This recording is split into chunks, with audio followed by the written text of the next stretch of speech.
তারপর হঠাৎ করে বউ বাইনা ধরলো শাড়ি পরবে, এই গরমে ফটফটে রোদের মধ্যে নাকি শাড়ি পরবে। ঠিক আছে ফরক পরলে এদিক দিয়ে খাপ দিছে, আবার কি আছে বুঝলাম না। যাক মায়েদের এটা অভ্যাস, মাইয়ারা এরকম চাই। এরপরে উঠলাম একটা সিএনজির ভিতরে, সিএনজি নিয়ে দিলাম রওনা।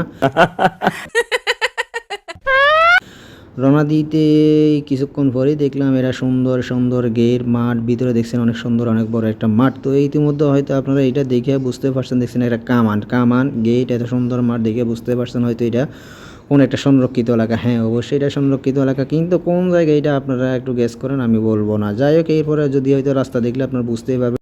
তো ইতিমধ্যে দেখতেছেন আপনারা আশেপাশের বিল্ডিং ভবনগুলো দেখে বুঝতেই পারছেন হয়তো এই জিনিসটা কোথায় হইতে পারে। এই দেখছেন আঁকা কত বাঁকা রাস্তা রে ভাই, এই বাঁকা রাস্তা একমাত্র কোথায় থাকতে পারে, পাহাড়ে থাকতে পারে। হ্যাঁ ভাই এটা একটা পাহাড়ি রাস্তা, আমরা পাহাড়ের উপর দিয়ে যাইতেছি, পোলা পাইন হয়তো খেলাধুলা করে আইতেছে মনে হচ্ছে। যাই হোক এরপরে আগাইতেছে সিনজালা, ওমা এটা কি করে বাতি নিবে বাতাসে লুঙ্গি উড়ে আকাশে। এরপরে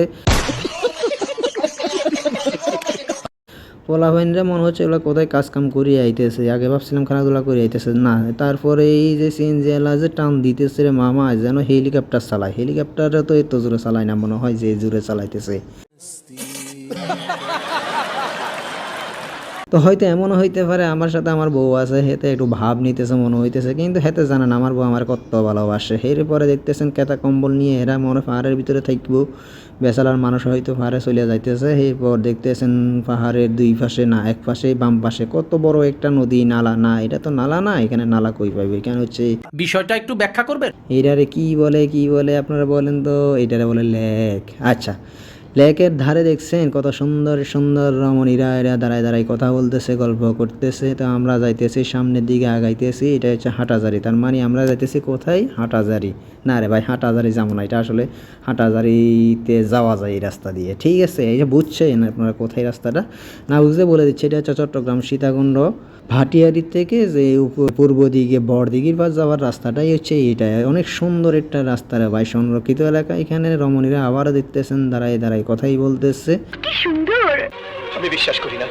যাক ওরা কথাই বলুক, আমরা ডিস্টার্ব না করি, আমরা আগাইয়া যাইতেছি। সিনজালা মামা এই যে টান দিছে রে মামা, কই ওরা আমার কই নিয়ে যাবেন। আমরা বললাম মামা আপনি টানেন, যে এনে যাওয়া যায় হিয়ানে যাবো, আমরা জামাইবো, আপনি কি বুঝেন না কই যেতে পারি। এই যে আমরা অবশেষে চলে এসেছি এই জায়গায়।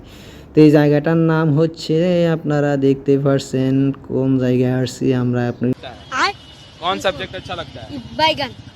তো বউয়ে কয় আমি আর হাঁটতে পারতেছি না, দূর হাঁটতে পারবি না মানে আয় তাড়াতাড়ি আয়, আসিস কেন তো দূরে। এরপর আমরা টিকিট কাউন্টার আসলাম, টিকিট কাউন্টার মামাকে জিজ্ঞেস করলাম কয় টাকা টিকিট। মামা কয় ভাই টিকিটের দাম বাড়তি, দূর মিয়া যাই হয় তাই নিয়ে নি। হিলভিউ পার্ক অ্যান্ড ক্যাফে, হ্যাঁ ভাই এটা হচ্ছে Bhatiary Hillview park and cafe. এটাকে অনেক সময় মানুষে চ্যানেল 24 বলতো, অনেকে ক্যাফে 24 বলতো। যাই হোক ছবিতে নীলগিরি ভবন। এই রে বউর ডাক দিলাম যে বউ আসো এখানে ছবি ওঠাও, দেখবা তোমার নীলগিরি ভবন হয়ে যাবে, আর কখনো নীলগিরি যাওয়া লাগবে না। বোকা না আমি উঠাবো না, তুমি উঠাও। আমি বললাম ঠিক আছে আমি উঠাবো। এই যে দেখছেন আমার কত সুন্দর লাগতেছে।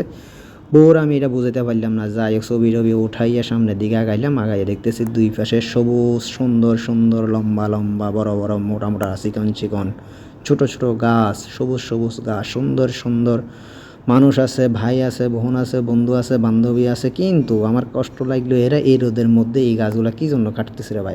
এটা একটা সুন্দর প্রশ্ন, আপনার আসলে খুব টেকনিক্যাল প্রশ্ন। আফসোস লাগলো, যতই হোক গাছ তো কাটার দরকার আছে বা এই রোদের মধ্যে। যাই হোক এরপরে দেখতেছেন কত সুন্দর সুন্দর বোর্ডও আছে এখানে। এরপরে আগাইলাম সামনের দিকে, আগাই দেখতেছে এখানে বিশাল আর একটা কামান। এগুলো আসলে সেনাবাহিনীর একটা সংরক্ষিত এলাকা হওয়ার কারণে এখানে সবই প্রায় সেনাবাহিনীর জিনিসপত্রই আছে।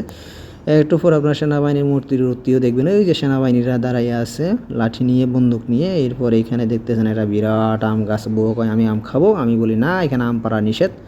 গেড়ে দিয়ে ঢোকার সময় দেখছো আম পাড়া নিষেধ, সো আম খাওয়া যাবে না। এরপর আগাইয়া দেখলাম একটা বিরাট একটা ঝর্ণা। ও মা কত বড় ঝর্ণা, কিন্তু আমার কাছে মনে হচ্ছে এটা আসল ঝর্ণা না, এটা হচ্ছে কৃত্রিম ঝর্ণা। কত সুন্দর ঝর্ণা তাই না। এটা কি ধরনের পাগলামি? এদিকে তাকাই দেখি দুই পিচ্ছে কোথায় উইটা যাইতেছে। কি রে ভাই তোদের ভয় ডর নাই নাকি, তোরা পিচ্ছে মেয়ে এখান থেকে হইলে তো মেকে। তো ওদিক দিয়ে দেখি আমার বনিছে নাই, আমারা হাই দেয় ওমা।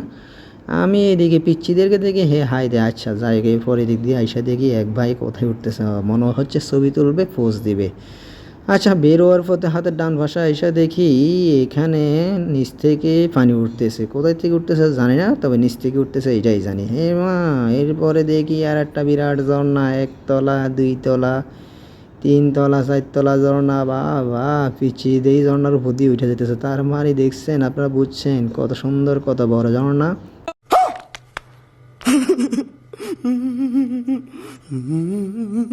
যাই হোক, ঝর্ণার মধ্যে তো এখন গোসল করা সম্ভব না, কারণ এত বড় ঝর্ণা তো আমি আজ জীবনে দেখি নাই। এটা মনে হচ্ছে আমার কাছে কৃত্রিম ঝর্ণা হবে।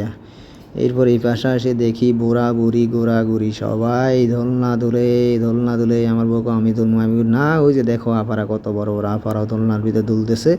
বউ কয় আমি দুলবো, আমি ধর বিয়াদব কয় কি এই দিক দিয়ে এসে দিকে এক বড় ভাই উপর উঠতেছে কেন, এই কি আবার চিচ্ছিরা দিব নাকি? চিচ্ছিরা ওই যে পিচ্ছিদের মতো চিচ্ছিরা দিব মনে হয়।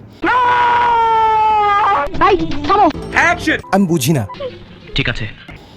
আচ্ছা, এবার একটু সামনে যাই দেখি নৌকা দুলতেছে, কারণ নিচে পানি নেই। নিচে পানি না থাকার কারণে বাতাসে নৌকা দুলতেছে। ওমা কি ডিজিটাল যুগ আসলো রে ভাই, পানি না থাকলে নৌকা ধুলে। আচ্ছা, এইবার বাম দিকে এসে আমরা একটু পাহাড়ের উপর দিকে যাই, দেখতেছি ওইখানে একটা নার্সারি আছে, বিরাট একটা নার্সারি আছে। নার্সারির ভিতরে হাজার রকমের ফুল, হাজার রকমের হবে না, অবশ্যই কয়েক রকমের ফুল হবে, কিন্তু দুর্ভাগ্যক্রমে আমি একটা ফুলের নামও জানি না।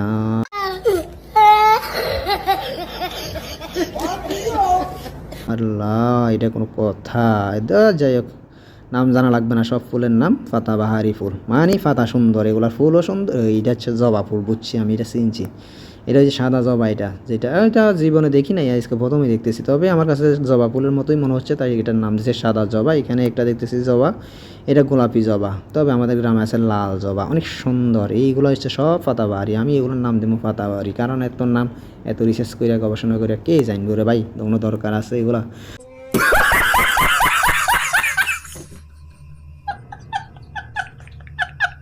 তবে হ্যাঁ, পাতাগুলো অনেক সুন্দর হওয়ার কারণে একটু ভিডিও করলাম, ভালো লাগতেছে। চিকন সুন্দর লম্বা সবুজ, নীল, আরও লাল রঙের, বিভিন্ন রঙের পাতাবাহারি গাছ দেখতেছেন। এই গাছগুলা কিন্তু অনেক দাম। আমি ভাবছিলাম একটু চুরি করে নিয়ে যাবো, বউ কোন না। ठीक है, ये बताओ कौन सा सब्जेक्ट अच्छा लगता है? कौन सब्जेक्ट अच्छा लगता है? बैगन।